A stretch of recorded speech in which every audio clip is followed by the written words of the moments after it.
Bonjour, alors la vidéo du jour elle s'adresse à François-Xavier.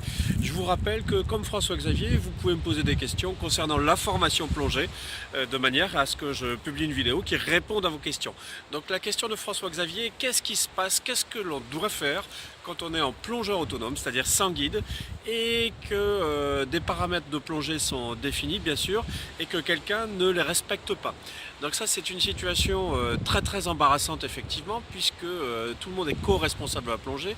Moi j'ai un exemple d'une personne qui était déjà qualifiée PA40, qui récemment, alors qu'elle avait une DTR imposée de 10 minutes, c'est-à-dire un maximum de 5 minutes de palier, s'est retrouvée à 45 mètres pratiquement, et à avoir au final plus de 20 minutes de palier, et donc a fait glisser toute la palanquée de cette façon-là.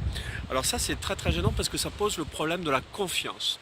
Donc concrètement par rapport à ce cas-là, quelle doit être la conduite du directeur de plongée? C'est de sensibiliser les personnes à nouveau après le dérapage et les empêcher de plonger en autonomie tant qu'elles n'auront pas réglé ce problème. Et là se pose la question du recyclage de la formation plongée.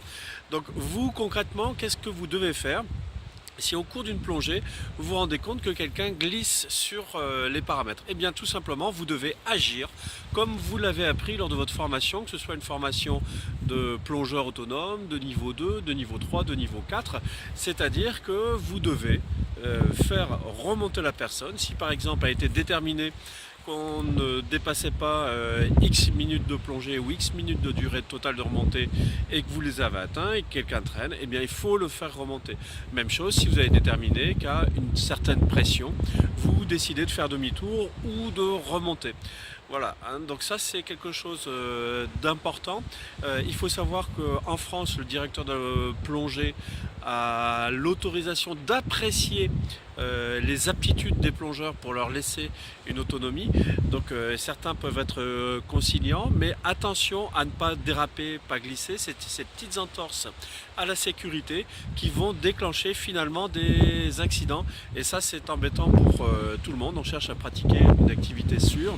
Donc s'il vous plaît, si vous êtes en autonomie, que vous voyez quelqu'un qui dérape, eh bien vous le remontez et signalez sa conduite au directeur de plongée, de manière à ce qu'on fasse tout simplement un recyclage, une remise à jour de ses compétences et faire comprendre que la plongée, ça doit se dérouler en sécurité. Si vous avez aimé cette vidéo, cliquez sur j'aime. Si vous n'avez pas aimé, cliquez sur j'aime pas. Si vous estimez qu'elle peut intéresser d'autres personnes, n'hésitez pas à partager. Si vous voulez voir d'autres vidéos, abonnez-vous à notre chaîne YouTube Aquadomia One. Et puis vous voulez voir d'autres sujets abordés, comme François-Xavier que je salue au passage, et ben n'hésitez pas, postez-moi un petit commentaire sur cette vidéo, un petit post sur Facebook, un petit mail, un petit coup de fil. À bientôt!